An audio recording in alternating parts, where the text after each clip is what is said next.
Stapakaya cha dharmasya sarva dharma swarupine avatara varishtaya Ramakrishnaya te namaha. O Ramakrishna, establisher of universal religion and the embodiment also of all religions, to thee, divine incarnation, noblest of all, we offer our salutations. So today, instead of our normal random kind of thoughts that connect spirituality with ritualism and sees underneath the whole of religion what is the substantial unity there, we deviate slightly but keep the same theme. So today is the Titi Puja, that is the birthday, according to the lunar calendar, of Swami Abhedanananda, who was one of the illumined lights around that central lamp that we call Sri Ramakrishna, the prophet of the modern age. Why do we study these? Not only just to give honor to those great, great illumined souls, but to see if we can get a glimpse of the remarkable light that was around them, that shone throughout the whole world, and how in the pioneering days of the spread of the Vedanta philosophy, the divine hand is within it, guiding everything. Swami Abhedananda was originally called Kali because his mother was very devoted to goddess Kali. His father was something like an academic lecturer in English. And so we can see this combination brings about this personality of what became Swami Abhedananda. Once Swami Vivekananda had gone across to America and addressing the Parliament of Religions in 1893, some 3 years later, he left again. But he couldn't leave a gap. And so he invited Swami Abhedananda, please come initially to England, to London, and there, please carry on the work of preaching Vedanta. What is the necessity of preaching this Vedanta philosophy? Because it is not a philosophy such as Swami Abhedananda would have studied in his youth. In his youth, he was very proficient in Western philosophy, as well as yoga and Indian philosophy. And it shows you a kind of polymath characteristic that Swami Abhedananda had. He was a brilliant youth, brilliant in his study, brilliant at play, and with wide-ranging interests and curiosity from very young. By way of introducing him to the London public, Swami Vivekananda announced, even before Swami Abhedananda's public appearance, he said that a learned brother disciple would arrive from India and he would deliver a lecture on Advaita Vedanta. In fact, Swami Abhedananda's name tells the underlying philosophy that Abhedananda was aligned to, because Abheda, no difference, means there's no difference. Somebody who adheres to a oneness, a unity of existence. Somebody naturally inclined toward Advaita Vedanta, non-dualism, the highest conclusion of the Vedanta philosophy. And so a meeting was arranged, and it was to be held at the Christo-Theosophical Society of London. And the new Swami was taken by surprise because he hadn't been informed, oh, I'm supposed to speak. He had never spoken before at all, either in India or elsewhere, and was not consulted on the matter. But his name was already advertised. His name was flashed in handbills, newspapers, all the marketing tools of the day, and without his knowledge. So he was extremely perplexed and became very nervous, inasmuch as he had not before stood on a public platform to deliver speech at all. So it was something like a fiery ordeal for him. He strongly remonstrated with Swami Vivekananda for the step which he thought was very unwise, knowing that Swami Vivekananda had built this great reputation in the West, and how Swami Vivekananda was a spontaneous speaker, somebody whose life, whose thought current, and whose words transformed the minds of people. Such a power is difficult to replace. But so confident was Swami Vivekananda in his brother that he didn't budge, he didn't waver from this, and he heartened him with inspiring words. He said, "Depend on him who has ever given me strength and courage in all the trials of my life, namely their master, Sri Ramakrishna."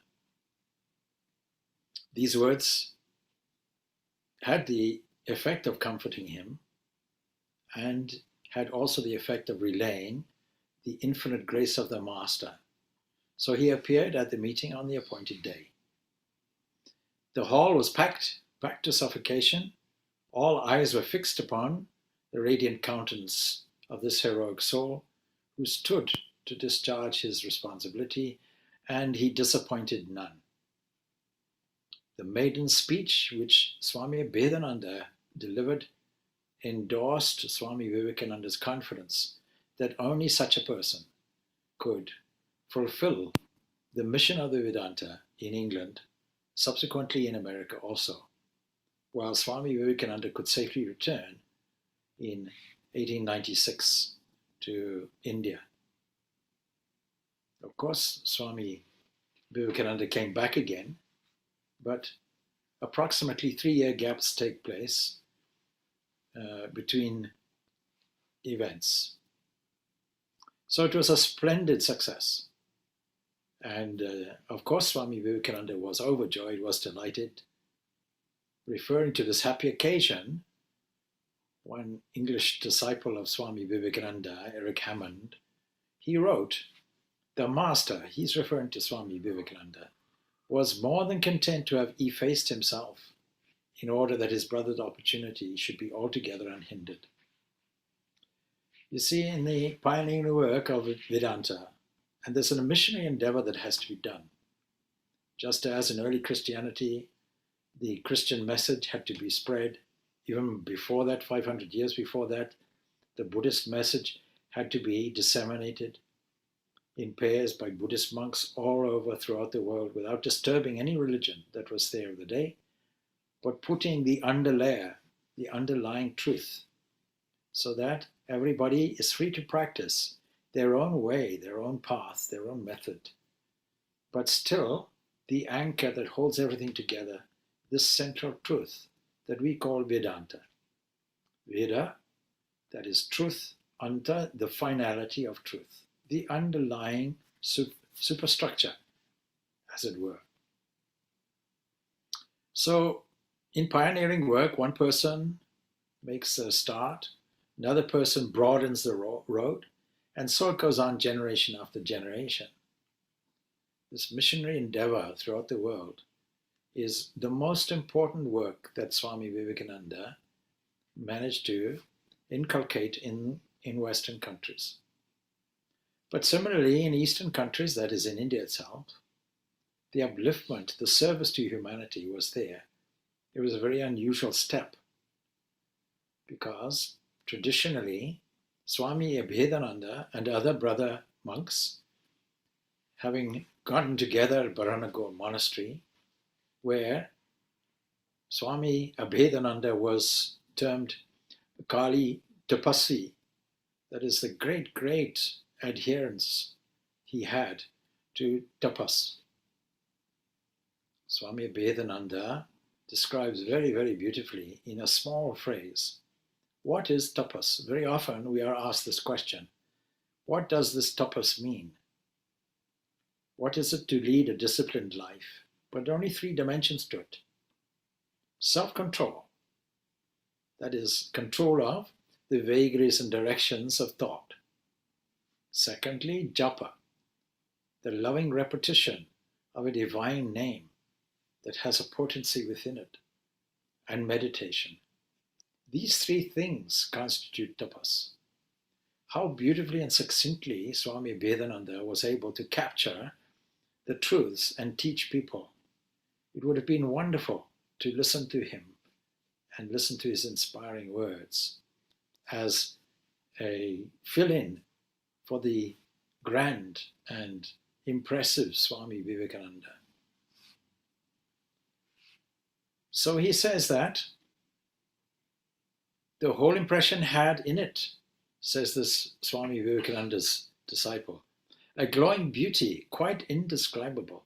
It was as though the master thought, that is Vivekananda, even if I perish on this plane, my message will be sounded through these dear lips and the world will hear it. And hearing this lecture also, Captain Xavier, another English disciple of Swamiji, made this pertinent observation. Swami Abhedananda is a born preacher. Wherever he will go, he will have success.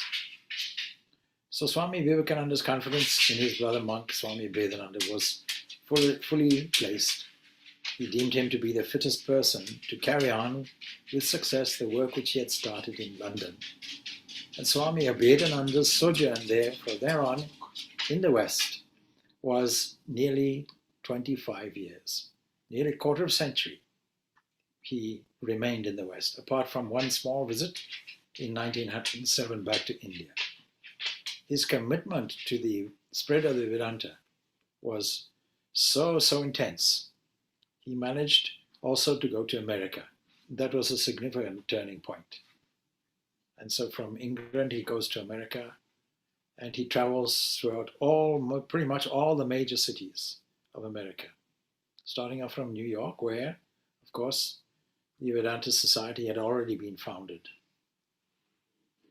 So he was a veritable giant in this whole endeavor. Even when the master had passed away, that is Sri Ramakrishna, the Swami Abhedananda, who had more of a contemplative personality, he underwent severe tapasya, wandering the itinerant life which many sannyasis find that they're eminently fit for. And he has to go against this trend of his. As soon as Swami Vivekananda comes and reorientates everybody back to the central idea of service to humanity. Swami Vivekananda declaring that we cannot believe in a God who doesn't provide bread to eat, food to eat. That kind of God that promises us some kind of immortality or benefit in a posthumous condition, but doesn't provide for our welfare here, such a thing seems to be shallow. So your personal salvation, that is no longer relevant. You take a band of highly dedicated sannyasis, and they work for the good of humanity as well as leading their contemplative life. That was his ideal. So up to the time of Swami Vivekananda, the ideal, and even in Baranago Mutt, the ideal of the young monks had been to strive for their personal liberation and realize the supreme Atman or self. Doing this by severe penance, by meditation, remaining as much as possible aloof from the world, in consonance with the prevailing Hindu idea of that time, and sanctified also by tradition, sanctioned by all the ancient sages of the past. But Swami Vivekananda, as we know, who was then in America, he brought home to the minds of his Gurubhais, his brother monks, who were brought up under the same Guru, the same wonderful master, Ramakrishna, through his inspiring letters back home, persuaded them to the fact that the mission of his life was to create a new order of monks in India, a revolutionary step, who would dedicate their lives to serve others and scatter, broadcast over the entire world the life-giving ideas of Sri Ramakrishna himself. The idea of personal liberation Swami Vivekananda himself pointed out, was unworthy of those who believed themselves to be the favored disciples of a prophet. It is interesting to know how these various disciples of Sri Ramakrishna came to meet him. So he was interested about the subject of yoga, meditation, and so on, and was interested to find out, because he'd heard of the reputation of Sri Ramakrishna, to find out who this person was and to meet him. And so he goes to Dakshinaswar only to find that the master is not there. So he managed to find somebody, Shashi Maharaj, who later became Ramakrishnananda. And he said, I've come desperately to see the master here. I'm disappointed to see he's not here. And Shashi arranged food for him and asked him had he eaten, arranged food, and so on and so forth. And Kadi, this young boy, opens his heart to Shashi. And so they became friends. Kali passed the whole afternoon in a breathless thrill of expectancy that the master would come soon. But the day rolled on into night, and still the master had not come. Finally, the master comes at 9 o'clock at night, somewhere there. And of course, the joy of this boy knows no bounds. Ramakrishna immediately sees the worth of this boy.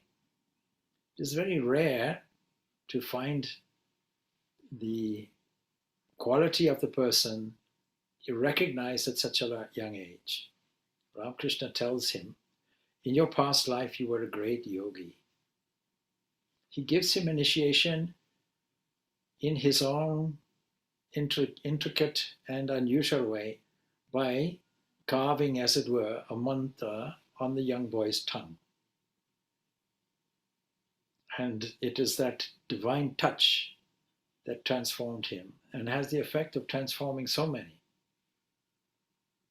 Then he also said, this is your last life.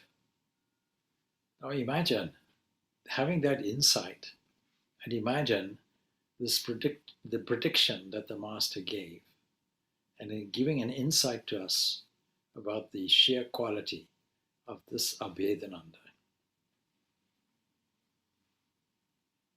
Without any hesitation, the young boy expresses to the master his desire to learn yoga from him so that he can attain the highest state of samadhi.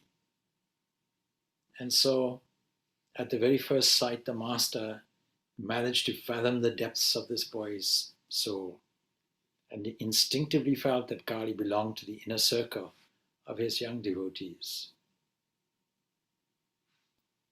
So that was the wonderful encounter. Of course, we know that when we study the teachings of these direct disciples, we have a direct insight into the mind of Ramakrishna himself.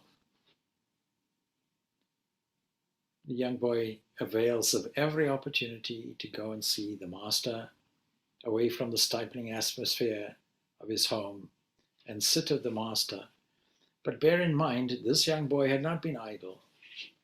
This young teenager had studied Western philosophy, had studied science, had studied as many things as he possibly could, and you could see the quality of his intellect, an unusual high status of intellectual attainment already he had with him.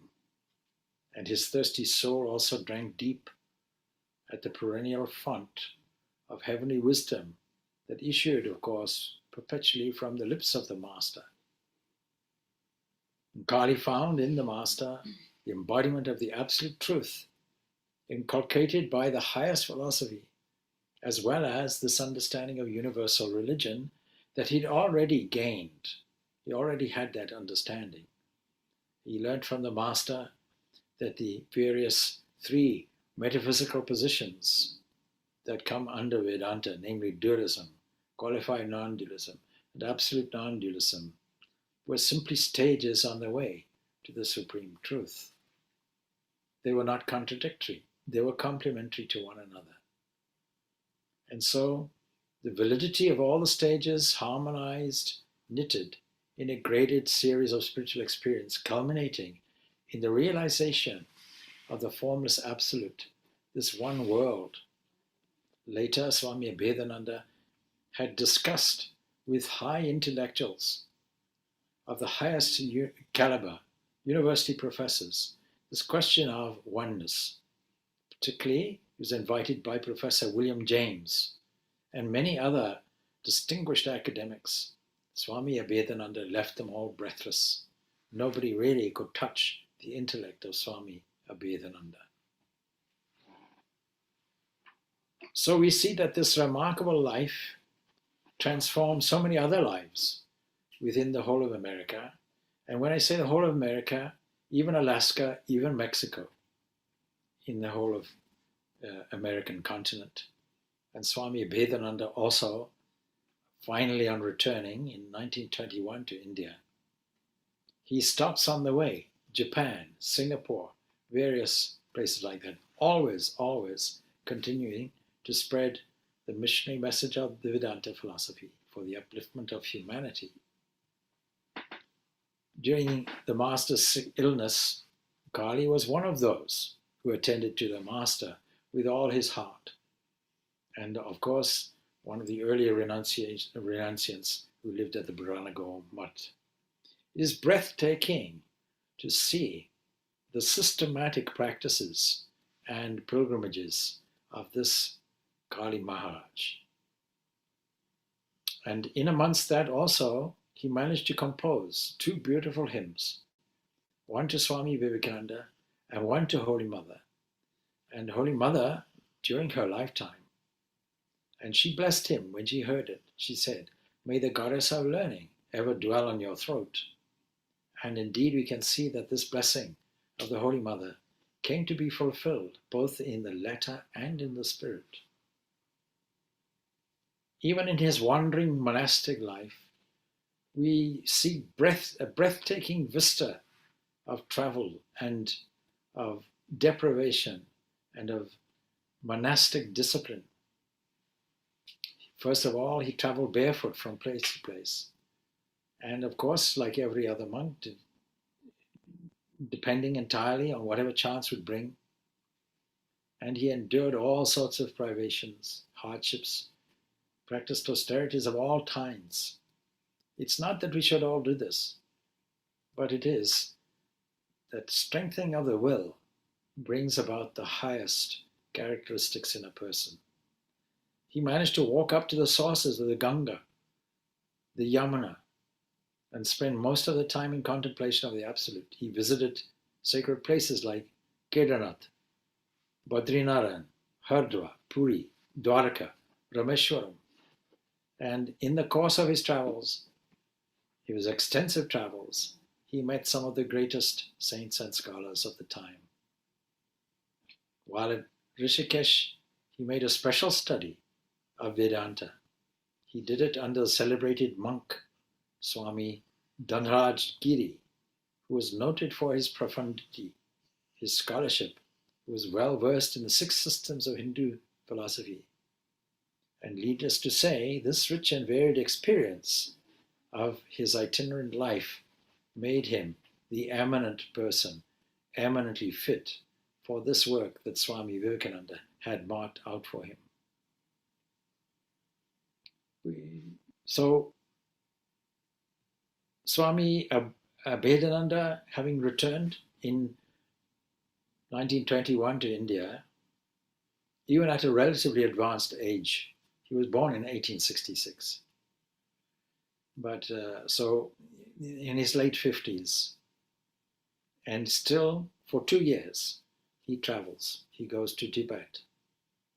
He goes to Nepal. He goes to many places. And much of it to do with curiosity. He wanted to find out whether it was true that Jesus had visited Tibet, for example. A Russian man had claimed that he'd been in Lhasa or he had been in Tibet and attended a lamassery there and saw documentary evidence of this Isha who had visited Tibet. And he himself went there and seemed to verify it. He was also a prolific writer, writing many, many books. Finally, in 1923, he arrives in Belur and he sets up a Ramakrishna Vedanta Society there to teach Vedanta in his own particular individual way. This great giant is not just a chance person or a chance event. This great giant had so many influences because of his intellectual training, because he was something like, as I say, something like a polymath, interested in every subject and able to discuss on an equal footing with the academic hierarchy, if you will, of the day. I mentioned how he had met Professor William James and had a discussion with him in his house on the problem of the unity of the ultimate reality.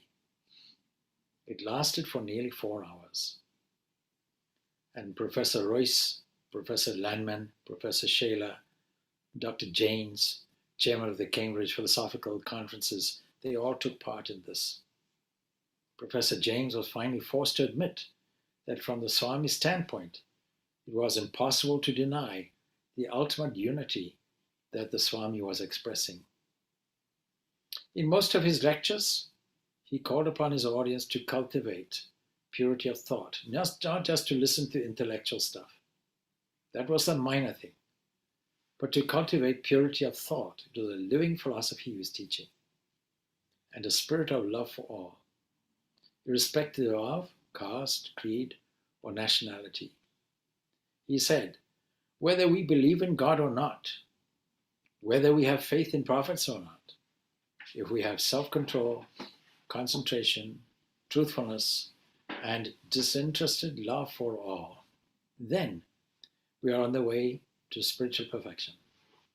On the contrary, if you believe in God or a creed and you don't possess these 4, then you are no more spiritual than any ordinary man in this world. In fact, his belief is only just a verbal one.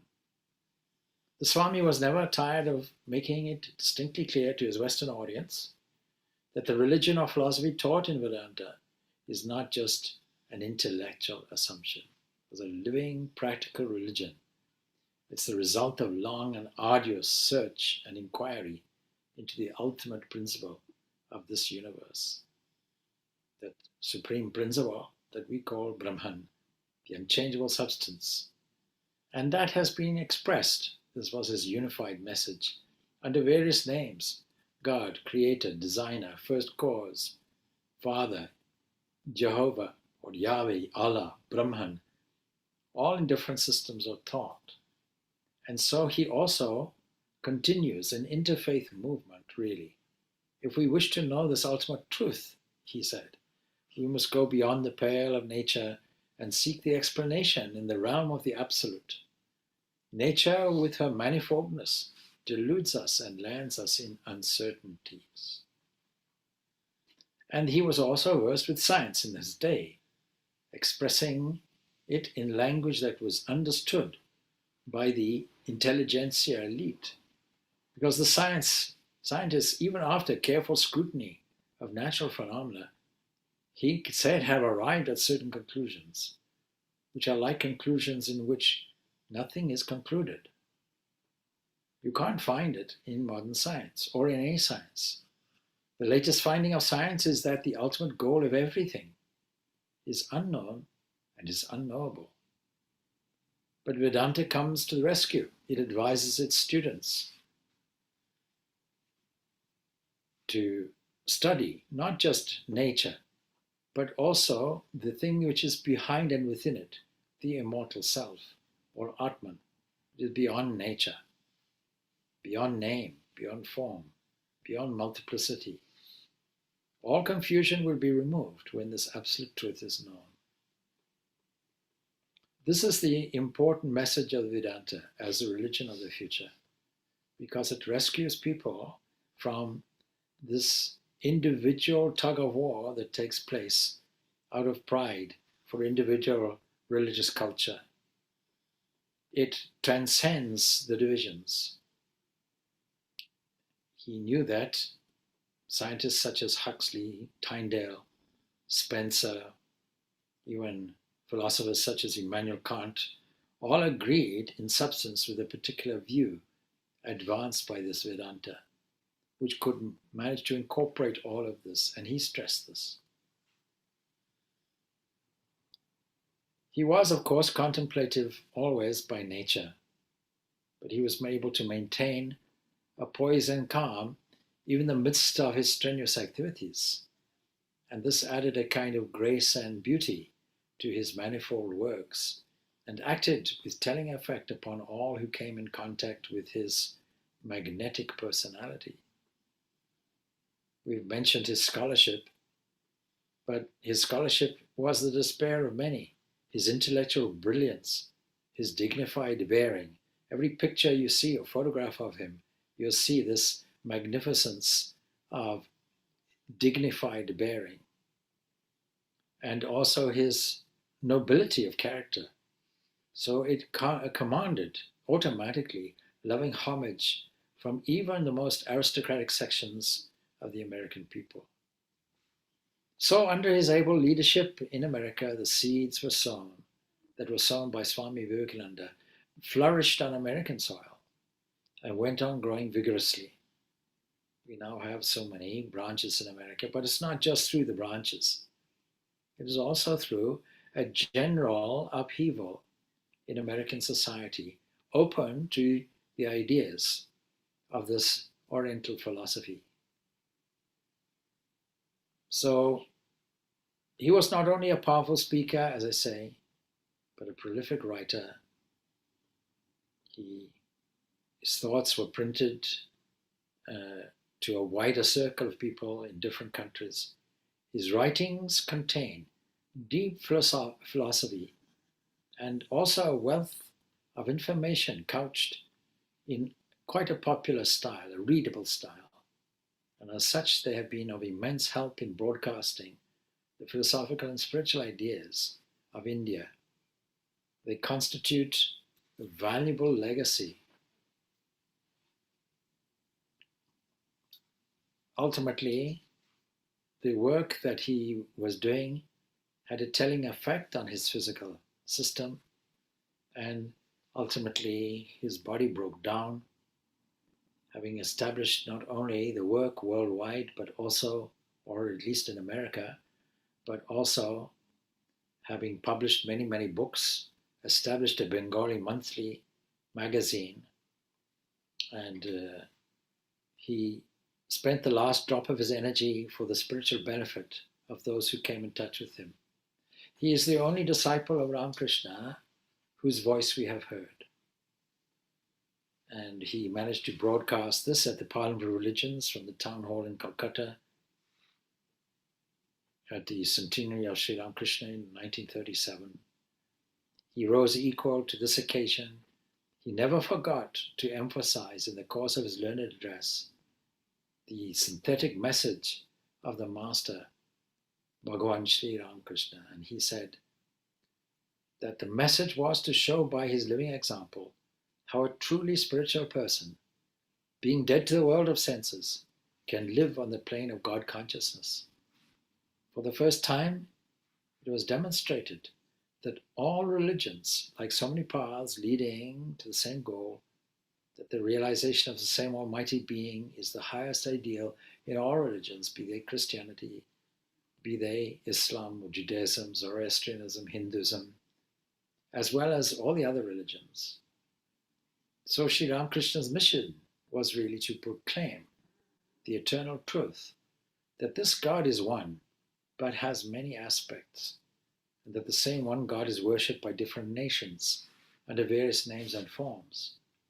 See, without this idea, carried initially at the Parliament of Religions in the West, but carried forward by the real direct personal experience of Sri Ramakrishna himself, we can see the foresight that this has and how it is the necessary paradigm for this modern age. That is why we can truly say that Ramakrishna was the prophet of this new age.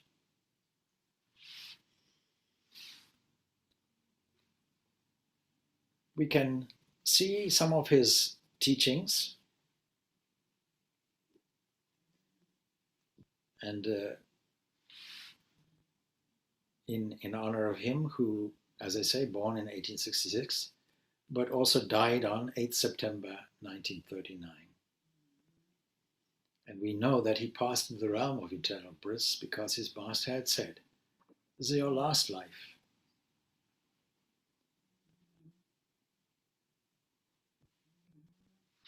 In the teachings of Swami Abhedanananda, we find some remarkable, well-worn truths put in a very simple form. I'll read from his teachings. If you desire to have firm and unshakable faith and devotion to the Lord, you should also take to tapasya, hard austerities. But as I mentioned previously, what we call tapasya, what is it? Well, he defines it like this. Tapasya does not mean aimless wandering. This is what it's not. It doesn't mean endless wandering hither and thither. It really means regular and steadfast japa, meditation, and self-control.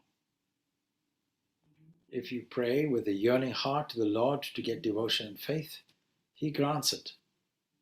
See, although he is a non-dualist, he still says that this dualism is valid. He grants it. So he says, pray in this way, O Lord, be graciously pleased to bless me with unswerving devotion and unshakable faith.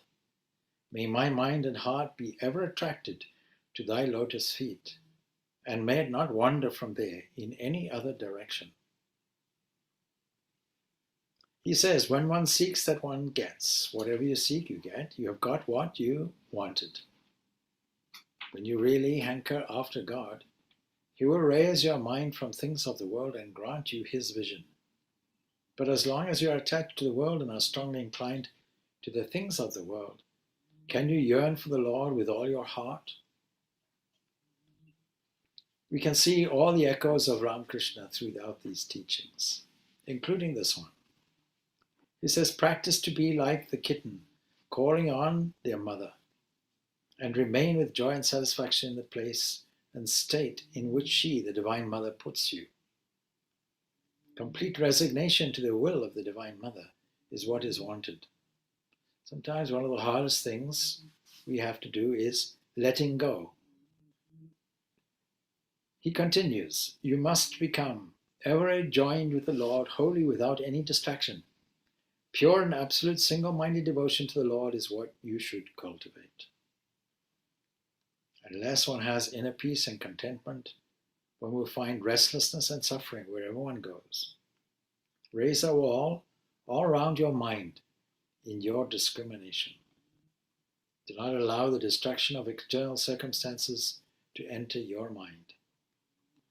Know that this spiritual practice or sadhana you cannot find in the world any place after your heart. Learn to turn unfavorable circumstances into favorable ones. This is a wonderful practical message that he's giving. Of course, the mind is all in all. You cannot hear the rumbling sound of the carriage if you withdraw your mind from your ears. Keep to your helm and pray to the Lord. He is our help and mainstay. Know that you will not be at all tormented by mental unrest if you, without being sentimental, dedicate the good or bad results of your actions to the lotus feet of the Lord. Now in all of these you can see not only the profound philosophy, but the practicality of devotion and karma yoga also. And when he says, as I earlier quoted, that what is required is this self-control, this truthfulness, this non-demanding love everywhere, and concentration. If you have these four things, then regardless of your religion or non-religion, you're on the path, you're on the way to spiritual perfection. But in doing that, he's also incorporating the four paths or yogas. So when we have non-demanding love for all, this is called Bhakti Yoga. We often think that Bhakti Yoga is love of God. But your love of God will lead you to a realization of the oneness of this. If you love that entity, you're loving it everywhere, in everything. And then self-control is what we call yoga itself. Concentration, this is meditation, Raja Yoga. And self-control, meditation or concentration, and this wide, broad love that we have. So all of this is teachings that are put so beautifully. He says, there is no need for you to be impatient for doing japa or meditation and flying to solitude for that purpose. Bear in mind, he himself did it, of course. And then he understands the evolving nature or the evolving message of Ramakrishna himself through Swami Vivekananda also. Sri Ramakrishna used to say, he said, meditate in a corner or in the forest or in the mind. The spiritual practitioner or sadhaka who lives in a city can sit inside the mosquito curtain and easily do his japa and meditation in the night without distraction. Of course, if you live in an Indian city, there will be mosquitoes buzzing all around you. And these can be a distraction, so sit inside a mosquito net. I remember the first words that my own teacher asked me. And I was waiting for some amazing spiritual revolutionary words of wisdom. And he said, so, how do you like the mosquitoes in Kolkata? Then in terms of work, why should you be afraid of doing work? Bear in mind that he worked to his last breath, giving up his entire body, dedicated to this propagation of the Vedanta. Wherever you go with your little mind, the mind will also accompany you and abide with you. It is by the power of habit that evil thoughts rise in the mind. So, what is the method? Form a contrary habit by continued practice, and gradually the habit of evil thoughts may not arise in the mind. Bad thoughts gain strength by association. Hence, associate with good and give up evil company. When the mind becomes steady by continued practice of japa, meditation is accompanied by itself.